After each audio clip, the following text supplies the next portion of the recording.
Добрый день, поважанное господарство. Говорите, показывая свобода.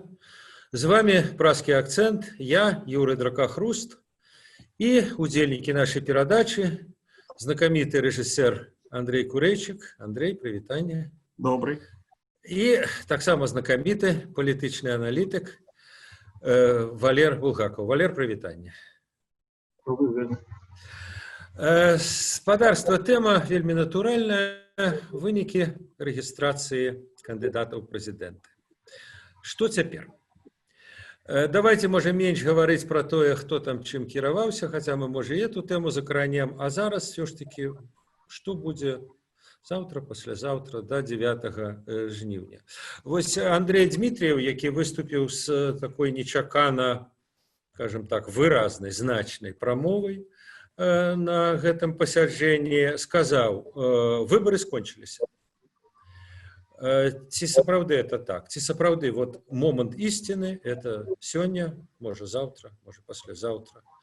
А 9 жніўня ўжо не адбудзецца нічога на агул. Вот як я зразумеў словы Андрея. Андрей, это так?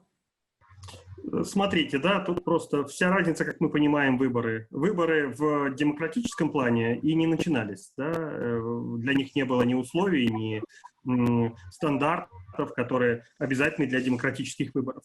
Но каждые 5 лет мы воспринимаем выборы как возможность изменить что-то в обществе и в стране, как повод для народа каким-то образом выразить свою позицию, иногда более громко, иногда менее громко, и потребовать изменений в стране. И в этом смысле выборы не закончились. Конечно же, то есть как общественное протестное явление выборы не закончились. Просто весь вопрос в другом, в какую сторону та протестная масса, которая объективно есть, недовольных людей, людей, которые выступают против Лукашенко, каким образом это огромное количество людей в итоге выразит свое это недовольство.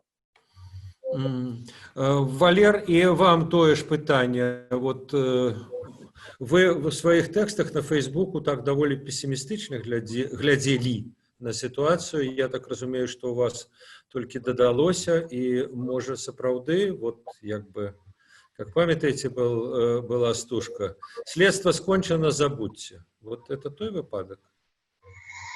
Ну, тут такая парадоксальная ситуация, что, безумоўна, выбарчы спектакль будзе працягнуты, і пэўныя непрадказальныя віражы ці эпізоды ў гэтым спектаклі яны цалкам магчымыя, але ў цэлым інтрыга сапраўды знята. І, ну, безумоўна, у тым, што інтрыга знята, основное значение меў сённяшні дзень, там завтрашні ці паслязаўтрашні ўжо асабліва не будуць мець істотнага значення, істотнага сэнсу, і толькі адна акалічнасць можа сур'ёзна паўплываць на зноў-такі перакульванне змянення выбарчага сцэнарыя. Гэта выпадак нейкіх непрадказальных дзеянняў кандыдатаў, прэтэндэнтаў кандыдатаў, якія не былі зарэгістраваны, адпаведна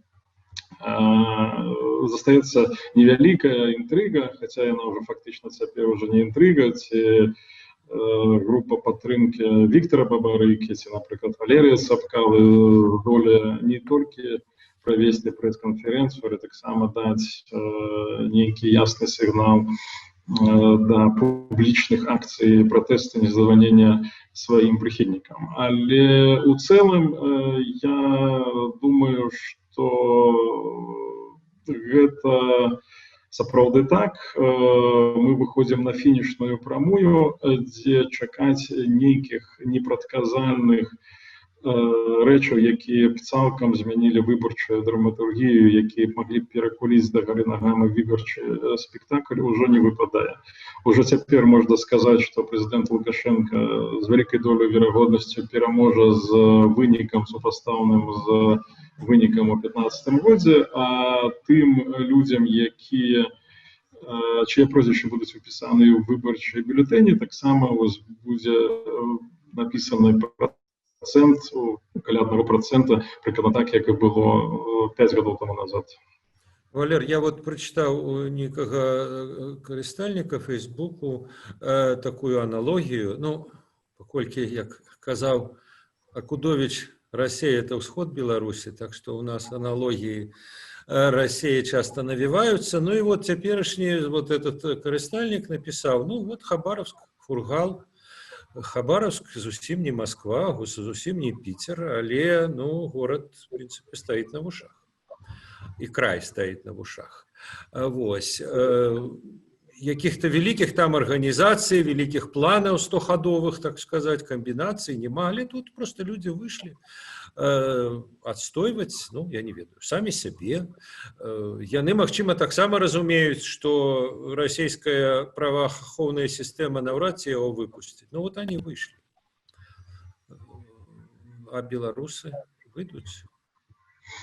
Ну, беларусы сапраўды больш запалоханы, і тут, ведаеце, сказаў бы, вялікая роля, скажем, ну, нейкага бягучага моманту на агул, скажем. Я б сказал бы так, ёсць такая рэч, як імгненная рэакцыя грамадства. І так склалася, што тыя людзі, якія засталіся на волі, і былі ў сваім часе кааптаваны выбарчыя штабы, напрыклад, Бабарыкі, яны адкрыта не выяўляюць ніякіх інтэнцый, памкненняў да публічнага прастору, да пратэсту публічнай прасторы. На мой погляд, гэта тлумачыцца досыць такой як бы відавочнай акалічнасцю, што цяпер, напрыклад, перад прыхільнікамі Бабарыкі стаіць не задача, ведаеце, захапіць уладу, звергнуць рэжым Лукашэнкі, а банальна дабіцца вызвалення свайго палітычнага лідара. Таму, я б сказал бы, цана пратэсту ў Беларусі значна вышэйшая, чым у азіяцкім рэгіёне Расіі, маю на ўвазе, напрыклад, Хабаровск. І менавіта сёння... Хабаровск таксама не Париж, паміж намі, скажем. Гэта, безумоўна, так, але, ведаеце, я говорю пра цану пратэста. Ввогуле, папросту, да здольнасці да самаарганізацыі, ввогуле, ведаеце, да, вось, ну, мы, власна кажучы, цяпер, ну, нават у дадзены момант выбарчая кампанія — гэта велічыня з многімі невядомымі. Мы да канца не ведаем, хто гэтыя людзі, якія падпісваліся за Бабарыку. Мы не ведаем, папросту, сапраўды, мы не маглі іх памацаць рукамі. І вось сёння, заўтра, паслязаўтра, таксама 9-10 жніўня будзе магчымасць ввогуле пабачыць альбо не пабачыць іх у публічнай прасторы. Вось. Гэта абсалютна сапраўды новая з'ява, яе не існавала раней. Але ці здольна яна матэрыялізавацца публічна, нягледзячы на ўсю гэтую сетку забаронаў і кантрольных захадаў, гэта, ну, пытанне адкрытае. Таму, ну, ведаеце, гэта яшчэ раз пацвярджае, як бы, ну, такое досыць банальнае назіранне, што Беларусь — гэта не Расія. І, ну, і таксама вельмі істотна, ведаеце, тое, што адбылося ў Расіі, гэта не адбылося ў Маскве за пару тыдняў да прэзідэнцкіх выбараў. Гэта досыць такі нехарактэрны эпізод, звязаны з рэгіянальнымі элітамі, з рэгіянальнымі нейкімі, як бы, змаганнямі, карацей кажучы. Так, безумоўна, там таксама захоўваецца нейкая, скажем, такая агульнапалітычная напружанасць.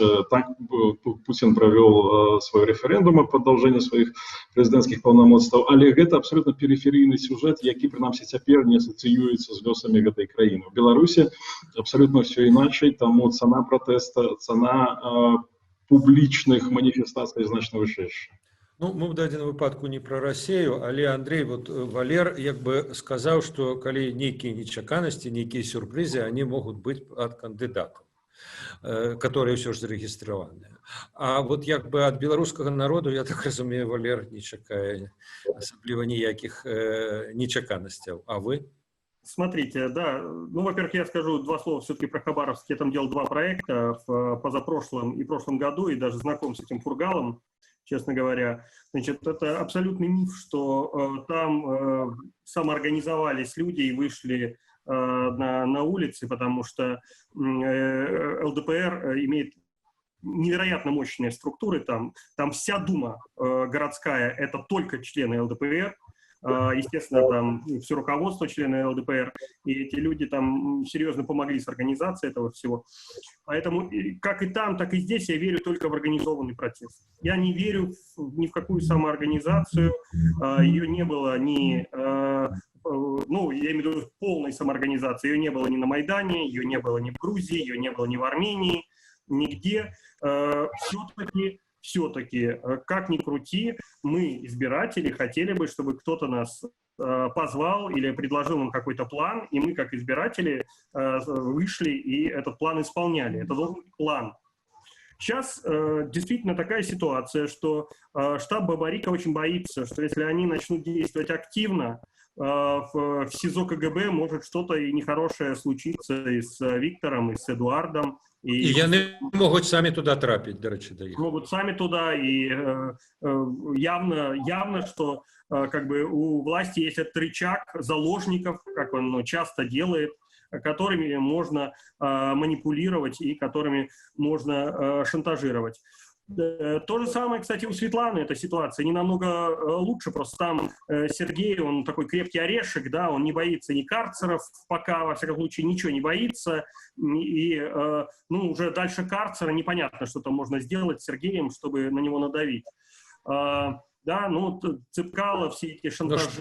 Но, до речі, як можна надавить, натиснуть на яе, ей показали, коли намекнули на конт детей. Правильно, но я все равно убежден, что когда власть действует точечно против каких-то отдельных людей, власти крайне сложно делать против огромной сети, организованной сети. Но, слушайте, если организация составляет, и я всегда это говорил, больше 100-200 тысяч человек, а сейчас, например, один штаб Бабарика — это около 15 тысяч человек. 15 тысяч — это инициативная группа, плюс те, кто за референдум там подписались и вошли. И у Цепкала там тоже около 5000 человек, на самом деле, так или иначе задействованы в его кампании. Светланы не знаю, не могу сказать. Но в любом случае, это организованная часть, плюс есть традиционная организованная оппозиция, оппозиционные политические силы. Это уже достаточно большая структура. Просто она разрозненная, просто она разбита на какие-то клочки, разорванная. Если удастся использовать эту кампанию для того, чтобы эту структуру скоординировать, то к 9 августа может быть действительно, то есть взять ресурсы Бабарика, а это и финансовые, и организационные, и людские, взять ресурсы Цепкала, которые IT-ресурсы, сетевые и многие другие, взять протестные ресурсы Тихановской, взять традиционные ресурсы политических оппозиционных сил. Объединенно это достаточно большая сила, большой кулак. Там всех не посадишь. Удастся ли это? Ну, это другой вопрос. Спадарство, а зараз у меня такое питание про еще одну тезу. Вот я привел тезу Дмитриева. Еще одну тезу, якую мы с вами все чули. Может, сами писали. Может, не совсем с ней згаджаючись. Что вот зараз настрой людей такие, что абы кто только вот не ён. Не ён, не Лукашенко. Ну, вот у меня, например, я сам вот в Минску не был, в Беларуси не был, але вот мне распавядали люди, что вот, скажем, на Комаровку народ шел потоком, але подписывались кожны, скажем, 10-й за Бабарыку, а в основном люди шли подписываться за Тихановскую, ну, фактично за Тихановскага. Так вот, накольки вот эта заменяльность, то есть, умовно кажучи, ну, вот не зарегистрировали Бабарыку. Может, все люди, которые хотели проголосовать за его, просто зараз пойдут как бы колоннами голосовать за Тихановскую. Ці нават там, я не ведаю, нават за Канапацкую, калі вот этот принцип, ён сапраўды ёсць, абы за кого, только не за яго. Ці, может быть, все-таки как бы персоны, особы мают значение? Андрей. Есть Навальный, например, да, в России ввел такую систему, которая называется «умное голосование». За кого угодно, только не за Единую Россию. Он сработал во многих регионах, в том числе, кстати, в Хабаровске. Так победил Фургал, и так победили там эти ЛДПРовцы в этой Думе. То есть его самого Навального не допустили, но умное голосование, можно почитать про это, сработало в огромном количестве регионов. То же самое здесь. Понимаете, у нас основная задача сейчас протестная, то есть задача сменить режим на демократических, или хотя бы начать путь смены режима на демократический. В этом смысле, понимая, что власть любого абсолютно лидера будет закрывать, должна быть полная взаимозаменяемость. Потому что закрыли Васю, Петя, закрыли Петю, не знаю, Ольга, закрыли Ольгу, Тамара, неважно. Потому что будут закрывать любого, кто будет на острие копья. Это просто тактика власти. Значит, должна быть полная взаимозаменяемость до момента победы. Мое мнение. Валер, ну вот Андрей говорит, повинно быть. Повинно кому? Вот есть люди конкретные, которые, скажем, были готовы голосовать за, скажем, Бабарыку. То есть все, он такой меценат, разумный человек, банкир. А, скажем, той же Тихановский, тым больше яго жонка хатняя гаспадыня, ну супраць Лукашенко, ну вот как-то. Ну, это целком такое, может быть, такое мышление. И вынику вот этой простой передачи, как бы, подтримки, ее может просто не отбыться. Валер, нет? Ці может? Ну, видите, я тут хочу, я послухал Андрея, и он так тут хвалил стратегию Навального, этого разумного голосования, казал, дякуючи вот этому голосованию, он до влады, например, у Хабаровску пришел, недавно арештований губернатор Фергал, але знову-таки, чому гэта не працуе в Беларусі? Гэта не працуе тому, што калі ў Расіі, відаць, все ж таки недзе на выборах галасы реально лічацца, то в Беларусі гэта попросту чисто ритуальная бюрократичная процедура, якая не прадугледжвае реальнага падліку галасоў. І, власне кажучи, першае пытанне, ведаеце, на якое трэба адказаць, ну і што з таго, што вот нехта з тых, хто хацеў прагаласаваць за Бабарыку, прагаласуе за Тихановскую. Што, папросту яна дасягне выбарчай перамогі? Ну, які гэта практычна мае сэнс? Валер, но справа может быть не столькі ідзе ў галасаванні. Галасаванне яшчэ месяц. Але, умоўна кажучы, вот збярэ, скажем, Тихановская мітынг, ну, сустрэчу з выбаршчыкамі. Вот на гэтую сустрэчу прыйдуць усе тыя, хто прыйшоў бы на сустрэчу з Бабарыкам. Я бы вот так сфармуляваў пытанне. Ну, і зноў-таки, бачыце, тут я згаджаюся з Андреем Курейчыкам, які, власне кажучи, абсолютно рационально и разумно говорил про працу выборчих штабов. Разумеете, простый обыватель, простый человек, простый выборец ніколі не будзе, ведаеце, хадзіць туды, куды его не запрашаюць. Власне кажучи, тут павінна быць дэградацыя, як бы прынамсі сыграць у дзве акалічнасці. Нейкая палітычная праграма выбарчых штабоў, увогуле папросту вось гэтых груп, якія каардынуюць канкрэтную выбарчую кампанію, і ўласная матывацыя. Гэта таксама вельмі істотна, бо з таго, што я бачыў і чуў, я схиляюся все ж таки до думки, что, например, у электорате Виктора Бабарыки больше людей, які у нас принято называть такими звыклыми обывателями, калі ўжо, ведаць, таких марксистско-ленинских категориях разважаць, ведаць, такие, скажем, люди среднего стану, классу, ведаць, такая новоспеченная белорусская буржуазия, а у электорат, например, Сергея Тихановского, зноў-таки з таго, што бачыў, чуў, вельмі суб'ектыўна, гэта больш такі папросту демографічна іншы электорат, люди маладзейшыя, не абавязкова заможныя, карацей кажучы, але і вельмі злыя. Злыя, бо яны карыстальнікі сацыяльных сетак, яны карыстальнікі Ютуба, яны хутчэй за ўсё падпісчыкі пэўных тэлеграм-каналаў, і гэта такая досыць дынамічная аўдыторыя.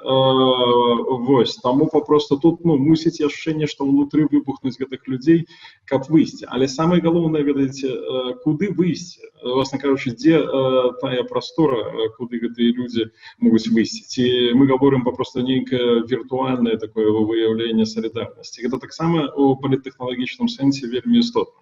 Ці ўсё ж таки мы прадугледжваем сцэнар плошчы 2020, ці гэта папросту нейкія новыя цифравыя способы проявления солидарности, якіх не было, и контуры якіх мы только цяпер намацваем. Андрей? Смотрите, для двух, как минимум, штабов вопрос смены Лукашенко – это вопрос выживания. Для Бабарика, потому что те статьи, которые предъявили и ему, и Эдуарду, и всем остальным, это минимум 7-8 лет тюрьмы. Вот, ну, по совокупности, а реально, может, и больше. И Тихановского, потому что те статьи, которые предъявлены Тихановскому, это тоже, и Статкевичу, да, это тоже как минимум несколько лет тюрьмы, а может и больше. Итого, вот для двух штабов, если они в августе не добьются смены власти, Светлана не увидит своего мужа очень долго, а весь штаб Бабарика становится бессмысленным набором людей в красивом большом помещении, которые просто нелегально собираются там зачем-то. То есть для них это жизненно важно. Для Цепкала не знаю, но тоже, судя по всему, его не оставят в покое, и могут быть уголовные дела чуть позже и посадки чуть позже. Поэтому для них это просто жизненно важно. Или они побеждают, и тогда их лидеры выходят из тюрьмы, или они проигрывают, и в общем и целом неизвестно, выйдут ли живыми эти люди вообще из тюрьмы.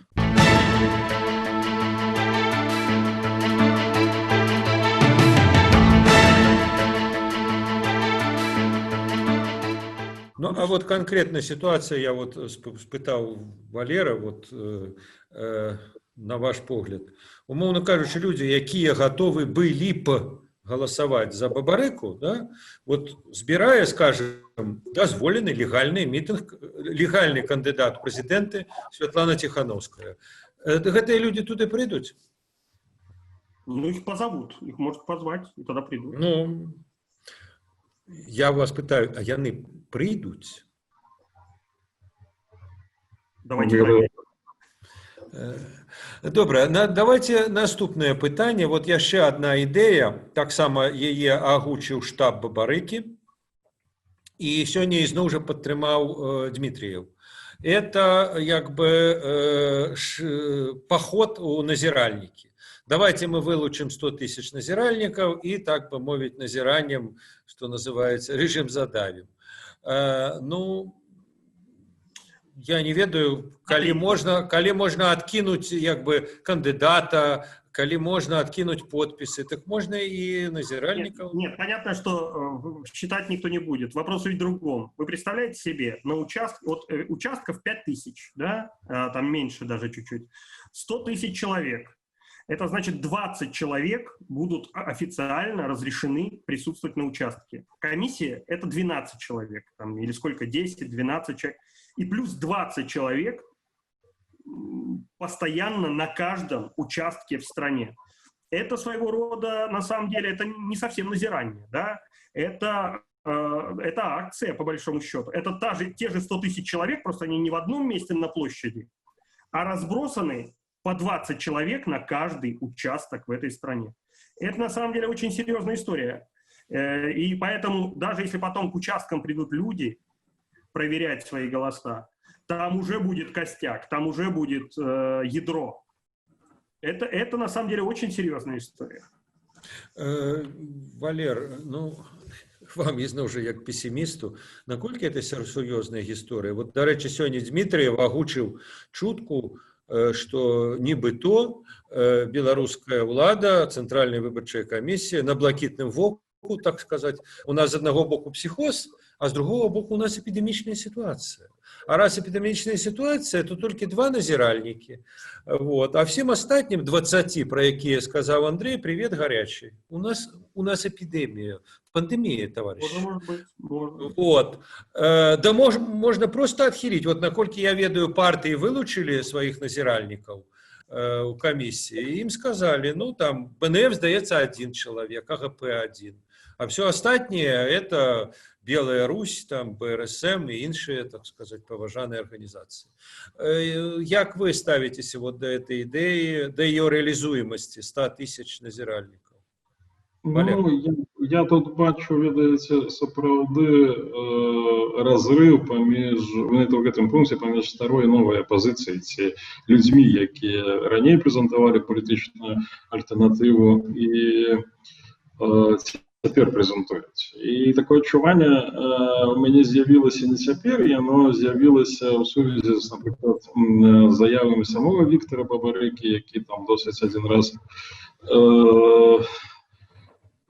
так скажем, істотна выказаўся наконт таго, што вот у Беларусі дзве крайнасці, гэта вот старая апазіцыя і лукашэнкаўская ўлада, а яны цэнтрысты, яны сапраўды прапануюць новую опцыю, новую, так бы мовіць, сацыяльную платформу. Я да чаго? До таго, што Лукашенко де-факто перабіраецца на 6-й тэрмін, гэта гучыць па-свойму жудасна, але гэта такая, так бы мовіць, праўда, суровае жыцця. І ва ўсе іншыя прэзідэнцкія кампаніі рабілася стаўка на назіранне. І, власна кажучы, ніколі назіранне ў цяперашніх заканадаўчых варунках, і не толькі ў цяперашніх, фактычна ніколі назіранне пасля сярэдзіны 90-х гадоў не давала сур'ёзных козыраў для пазіцыі ці альтэрнатывы у плане адстойвання сваёй пазіцыі ці там барацьбы за скрадзеную перамогу. І тут я бачу папросту, сапраўды, пэўную пераацэнку, скажем, сваёй палітычнай значнасці гэтых прадстаўнікоў новай альтэрнатывы, а другая рэч стаўку на захапленне вот гэтай мегаламанія, звязаная з магіяй лічбаў. Калі Бабарыка пачынаў сваю выбарчую кампанію, он гаварыў, што яны пастараюцца набраць 1 мільён подпісаў, гэта гучала папросту вельмі прыгожа, гэта матывавала. Вось гэтая лічба са 100 тысяч назіральнікаў, гэта зноў-такі такая по-свойму політтэхналагічная заява, якая павінна просто неяк натхніць, даць веру. Але будзем рэалістамі. З гэтых 100 тысяч реально у выбарчых камісіях, калі сапраўды апынуцца, будуць уключаны, будуць адзінкі, скажем. Таму да гэтага ставіцца трэба як да выбарчай, да рыторыкі выбарчай кампаніі, якая мусіць все ж таки у такой трагічнай па-свойму цяперашняй сітуацыі як бы усяліць надзею, але ніяк да рэалістычнай палітычнай праграмы, якую можна рэалізаваць тут і цяпер. Спадарства, і яшчэ одно пытанне, якое заўсёды ў Беларусі як бы лунае, зараз можа оно як-то актуалізавалася сёння, это байкот.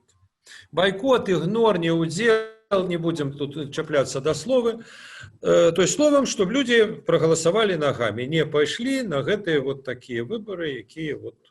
А еще бы добро, каб кандидаты, те, которые на это здольны, просто снялись, сказали, что все, мы в этом фарсе не удзельнічаем, як бы, хай Александр Григорьевич сам с собой змагаецца, ці з Канапацкай, калі яна не здымецца, вот. І тады як бы вот адбудзецца нейкі катарсіс, так сказаць, грамадства зразумее, што яно падманутае, там, вы не смейтесь, Андрей, так люди говорят. Это просто очень театральное слово из моего. Да. Вот, так вот, значит, может быть, сапраўды это сценар такі, як бы, нормальный, асабліва, калі вот ситуацию вы сами сказали, что як бы, Дмитриев не позбавлены рации в том, что як бы, выборов-то не будет, так может вот такі железный стих, так бы мовить, можно кинуть. И тады, до речи, этие вот назиральники, калі они все-таки з'явятся на участках, они бы хотя бы явку могли подлечить и поглядеть, так вот так ли вот там 80%. Явку что ж простей лечить, потому что мы ведаем, что нават калі, умовно кажучи, на каждом участку будут назиральники, но мы ведаем, что комиссия становится азадками к этим самым назиральникам, и вот такі твар беларускай дэмакратыі яны бачат. А тых, хто прыйдзе на участкі, подлечить можно все ж таки. Андрей, так вот, як вам такая идея? Да, еще раз, я прекрасно даю отчет, что это не демократические выборы. Значит, проблема с бойкотом только одна. Это план, который, собственно, реализует сама власть. Она отстранила Цепкала и Бабарика и Тихановского именно для того, чтобы сторонники этих кандидатов сидели дома. Сидели дома и не отсвечивали. У альтернативных кандидатов совершенно иная, у этих, как правильно сказал Валерий, молодых сил, совершенно другая концепция. Концепция мобилизации. Для чего им надо группы по 15 тысяч человек? Хотя раньше все кандидаты имели там по 1000, по 2 и хватало. Мобилизация. Для чего им надо 100 тысяч назиральников? Мобилизация. Для чего им надо этот референдум? Да, и группа по референдуму. Им надо мобилизовать максимальное количество людей, которые настроены на перемены. Задача власти, чтобы никого не мобилизовали, чтобы все сидели дома у телевизора и в Фейсбуке друг другу писали посты. Чья тактика сработает, не знаю. Я за то, чтобы эти... Понятно, мы все говорим, что это очень плохие выборы, и там себе Лукашенко нарисует сколько хочет. Сейчас не будет наблюдателей ОБСЕ, это вообще упрощает весь процесс. Потому что будет наблюдатель альтернативный и 2 наблюдателя от Белой Руси. И Белая Русь скажет, было сколько угодно человек на участке, и любые цифры подтвердит, никаких проблем. Но мобилизация, когда у тебя есть под ружьем несколько сот тысяч человек, дает тебе совершенно другой ресурс для любых протестных акций. И ты имеешь телефоны этих людей, они все в одной сети, они все в одних чат-ботах, они в вайбер-группах. Ты разослал сообщение, эти люди, пожалуйста, пришли на этот зарегистрированный митинг. Поэтому мобилизация, вот если это цель, это имеет место быть и должно быть. Валер, и ваше ставление до идеи бойкоту. Ну вот Владимир Мацкевич вельмі актыўна ее адстаивае, зараз лает всех кандидатов, кажа, что вот все здрадники, такие, значит, подлые. Да. Вот. И, ну, может быть, и сапраўды. Справа в тым, что, дарэчы, прынамсі Дмитриев, Черечень и Тихановская, вот по их заявах, их, здаецца, как-то пытали про это, задавали пытания, они теоретично для себе гэтага не выключают. Конопатская выключает. Конопатская кажа, я, Александр Егорович, больше никого нет, так сказать. Я один, все тонет в фарисействе. Вот. Да, все в сад. Вот.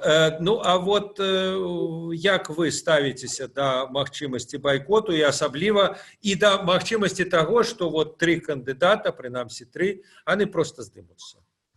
Валер. Ну, по-моему, сёлетняя выборчая кампанія за сваёй пераканаўчасцю сведчыць, что тактика бойкота она абсолютно бессенсовная и контрпродуктивная.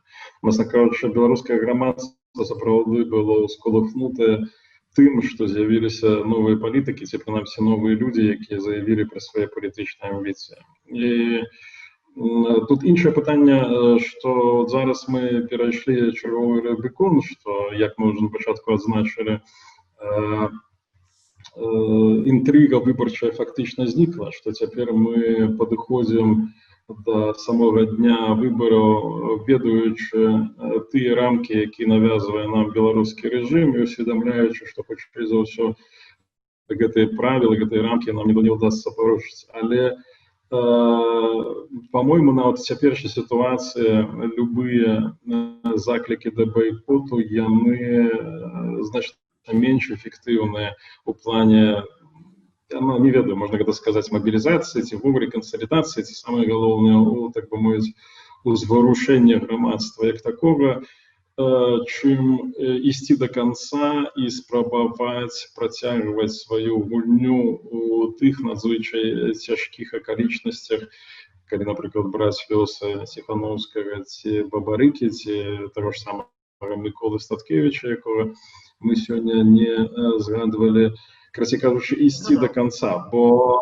я б сказал, беларускі аўтарытарызм, ён дагэтуль дапускае магчымасць, дапускаў магчымасць рэгістрацыі кандыдатамі ў прэзідэнты людзей, якія не былі ні спойлерамі, і які сапраўды маглі прадстаўляць апазіцыйныя палітычныя рухі. Напрыклад, у Сярэдняй Азіі, наколькі мне вядома, у кансалідаваных аўтарытарных рэжымаў такога ніколі не было, каб, напрыклад, Назарбаев дазваляў папросту нейкім відавочным апозіцыянерам ці скрытым пазіцыянерам, што яшчэ горай можа быць для сістэмы рэгістравацца ў якасці кандыдатаў. У Беларусі да самага апошняга часу такая магчымасць была, і, па-мойму, выбар палітыкаў, якія выкарыстоўвалі, абсалютна правільна. Тут пытанне, што сёлета назіраецца, ведаеце, чарговае перафарматаванне палітычнага поля, звязанае з тым, што найбольш такія, скажам, злосныя ненавіснікі сучаснай беларускай улады з пункту гледжання гэтай улады былі ўжо адсеяныя да рэгістрацыі. І невядома, што гэта азначае. Ці, напрыклад, падчас новага выбарчага цыклу, калі дапусціць, што рэжым застанецца, гэтая магчымасць рэгістрацыі якасці кандыдатаў знікне, ці ўсё ж такі будзе захоўвацца тая практыка, якая захоўвалася дагэтуль. Таму, яшчэ раз паўтаруюся, байкот — гэта выбар кабінетных мыслителяў, байкот — гэта выбар, які будзе незразумелы тым сегментам беларускага грамадства, якія былі закранутыя гэтымі выбарчымі падзеямі. І самае галоўнае, байкот просто разбурыць тую мару, тую надзею на рух у кірунку свабоды і дэмакратычнай Беларусі, якая цяпер, паверце, ёсць у душах шмат якіх беларусаў. Добра. Дзякуй вялікі, паважанае гаспадарства. Зразумела, абмяркоўваць тут можна шмат, і я думаю, што, магчыма, это наше з вами не апошняе абмеркаванне. Так што дзякуй, Андрэй, дзякуй, Валер. Дзякуй. Нашим гледачам, слухачам. Глядзіце за тым, як будуць развівацца далей падзеі на нашым канале і на сайце Свабоды, свабода.орг. До побачення. Добре, до побачення. Все добре. Всього.